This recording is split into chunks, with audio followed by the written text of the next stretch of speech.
Hello students, मैं शिप्रा मिश्रा आलोक भारती शिक्षण संस्थान से। आज हम लोग वर्णिका पढ़ेंगे और वर्णिका जो पूरक हिंदी पाठ्य पुस्तक है, इस वर्णिका में 7 पाठ जो है संग्रह किया दिया हुआ है और इसमें पहला पाठ है बिहार का लोक गायन। इस बिहार के लोक गायन को पढ़ने से पहले थोड़ा सा हम इसकी भूमिका पर जाएंगे कि ऐसी कौन सी आवश्यकताएं हैं जिसके चलते इस बिहार की सारी कलाओं के बारे में हमारी जानकारी बढ़नी चाहिए, उसके बारे में जानना हमें आवश्यक है। हम जानते हैं कि साहित्य तथा संगीत कला से विहीन व्यक्ति पशु के समान होता है। हमारे शास्त्रों में, पुराणों में 64 कलाओं का उल्लेख किया गया है। संगीत, चित्र, अभिनय, मूर्ति, गृह निर्माण, गृह सज्जा, रूप सज्जा, पाक कला इत्यादि 64 कलाएं हमारे शास्त्रों में वर्णित है।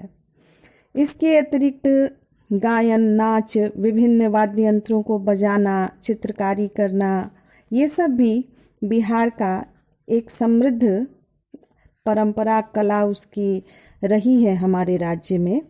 लेकिन बड़े दुर्भाग्य की बात है कि हम अपने प्राचीन वैभव को भूलते जा रहे हैं। यहाँ तक कि पटना संग्रहालय में जो यक्षिणी की मूर्ति रखी है, तुम्हें पता नहीं होगा कि वह विश्व प्रसिद्ध है। तो आज जो यक्षिणी की मूर्ति इतनी प्रसिद्ध है, विश्व प्रसिद्ध है, तो सोचो कि उस काल में मूर्ति कला कितनी उन्नत रही होगी जिस काल में उस यक्षिणी की मूर्ति बनाई गई थी। मिथिला की चित्रकारी भी जो है वह विश्व स्तरीय बाजार में प्रसिद्ध है, जिसकी बहुत बड़ी चित्रकार जगदम्बा देवी, सीता देवी, शिवम पासवान, ये लोग कई सम्मान से सम्मानित हो चुके हैं। तो इस तरह हमारे बिहार में ऐसी बहुत सारी कलाएं हैं जिसे आज शिक्षित समाज नहीं जानता है।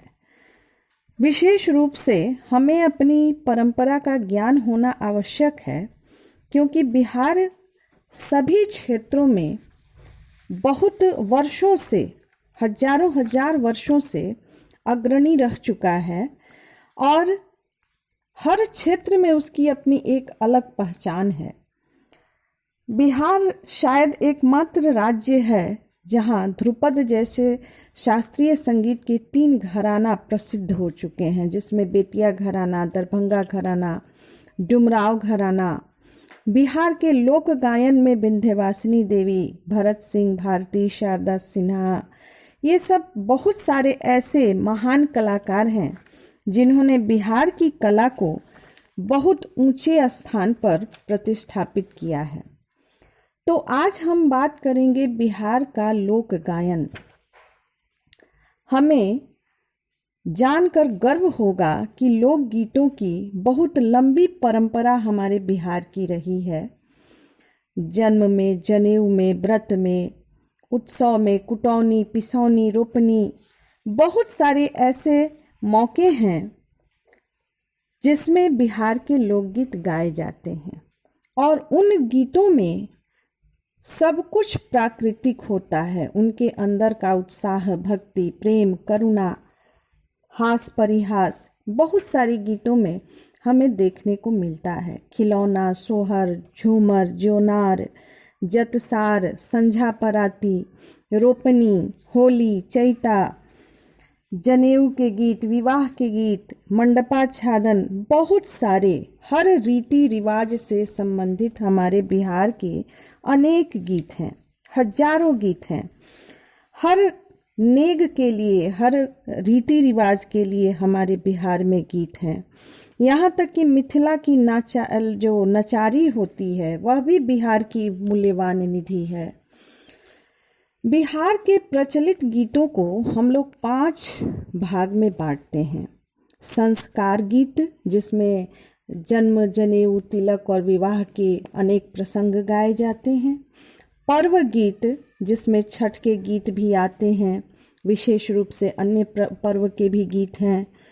श्रम गीत जिसमें जो रोपनी सोहनी या फिर ये जो होते हैं जितने भी श्रम से भरपूर जो कार्य होते हैं जतसार में या ढेकी चलाते समय, उन सारे गीतों को हम श्रम गीत के अंतर्गत रखते हैं। इसके अतिरिक्त प्रेम और मनोरंजन के गीत जिसमें लोरिका, भरथरी, नयका गाथा, ये सब उसमें बिरहा इत्यादि जो हैं उसमें पुरुष गाया करते हैं।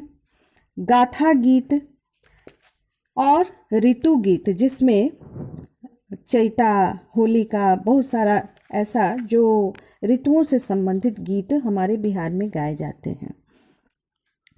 यहाँ तक कि बिहार के लोकगीत जो हैं उन गीतों ने सूरदास और तुलसीदास के भक्ति के पदों को भी बहुत प्रभावित किया था। माली जाति के लोग जो देवी के विशेष गीत गाते हैं वह भी हमारे बिहार की देन है। इन गीतों में बहुत सारे वाद्य यंत्र भी बजाए जाते हैं, जैसे ढोलक, झाल, डुग्गी, डंका, हुडुक, इन सब का प्रयोग होता है। सबसे बड़ी बात है कि इन बाजाओं को बजाने वाला ना कोई घराना है, ना कोई गुरु शिष्य की परंपरा है। ये गीत उन लोगों के द्वारा अधिकतर गाए जाते हैं जो अनपढ़ हैं, गंवार हैं, और एक पीढ़ी से दूसरी पीढ़ी ये सारे गीत हस्तांतरित होते रहते हैं। ऐसे तो बिहार में भोजपुरी गीतों की संख्या बहुत अधिक है, लेकिन मगही, मैथिली, बज्जिका और अंगिका बोलने वाले भी गीत, उनके लोकगीत भी बहुत प्रसिद्ध हैं। और इन गीतों में राम, कृष्ण, भगवान शंकर इत्यादि को आधार मानकर गीत बनाए गए हैं। इन गीतों में हर बालक या दुल्हा राम होता है, कृष्ण होता है, और हर कन्या सीता या पार्वती होती है। हर गीत की अपनी सुंदरता है, अपनी विशेषता है।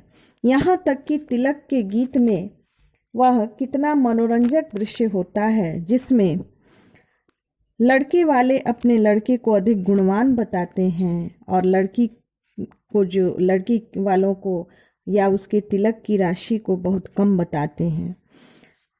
इसमें जो विवाह के समय परिछावन, चुमावन, गुड़धुआई, द्वार पूजा, ऐसे बहुत सारे गीत होते हैं। इसके साथ साथ जो भोजन कराया जाता है बारातियों को, उनमें जो एक तरह से गालियाँ गाई जाती हैं वह भी बिहार की अपनी उसकी सुंदरता और विशेषता है, और वह हास परिहास से जुड़ी रहती है। इस विवाह के गीतों में सिंदूरदान और बेटी की विदाई की जो गीत होते हैं बहुत ही मार्मिक होते हैं। उन गीतों को गाने वाले और सुनने वाले, उनकी आंखें तो आंसुओं से भर ही जाती हैं, इनके साथ साथ वहां उपस्थित पुरुषों की आंखें भी बरसने लगती हैं।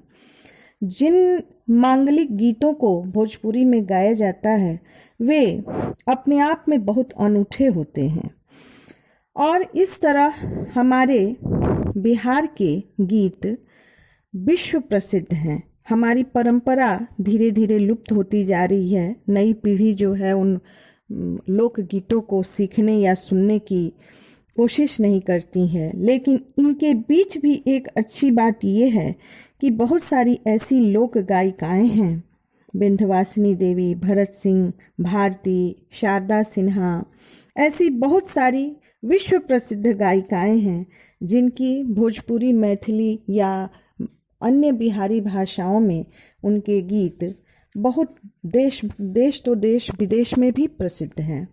तो ये सारी बातें हम बिहार के लोक गायन पाठ में पढ़ते हैं, और यह लोकगीत जो है लोगों की भावनाओं का गीत है। इसमें किसी प्रकार का बनावटीपन नहीं होता है। हमारे बिहार के जो लोकगीत हैं उनकी विशेषता है कि वे हर मौके के लिए हैं, और ये ऐसा, उन गीतों में ऐसे शब्द होते हैं जो सुनने वाले और गाने वाले दोनों को भावुक कर देते हैं। तो इन गीतों के बारे में जानकारी सभी के लिए बहुत ज़रूरी है, कम से कम उस नई पीढ़ी के लिए जो कि आगे जाकर एक बहुत बड़ा संग्रहालय बन सकती है अपने आप में इन गीतों के लिए। वह सीख सकती है, सुन सकती है, गा सकती है और इस तरह अपनी पुरानी और खोती हुई परंपरा को आगे बढ़ा सकती है। तो इस तरह इस पाठ में हम लोगों ने बहुत कुछ देखा। इस पाठ में कुछ प्रश्नोत्तर हैं। इसमें 7 प्रश्न हैं और 3 प्रश्न परियोजनाओं के लिए हैं। तो इसमें कुछ प्रश्न जो दिए गए हैं उसे तुम लोग बना लोगे गृह कार्य में, और किसी भी पंक्ति में दिक्कत होगी तो उसे पूछ लोगे और पूछने के बाद अपना गृह कार्य बना लोगे। बना करके समय पर अपनी कॉपी साइन करने के लिए, जांच करने के लिए भेज दोगे। ठीक है, धन्यवाद।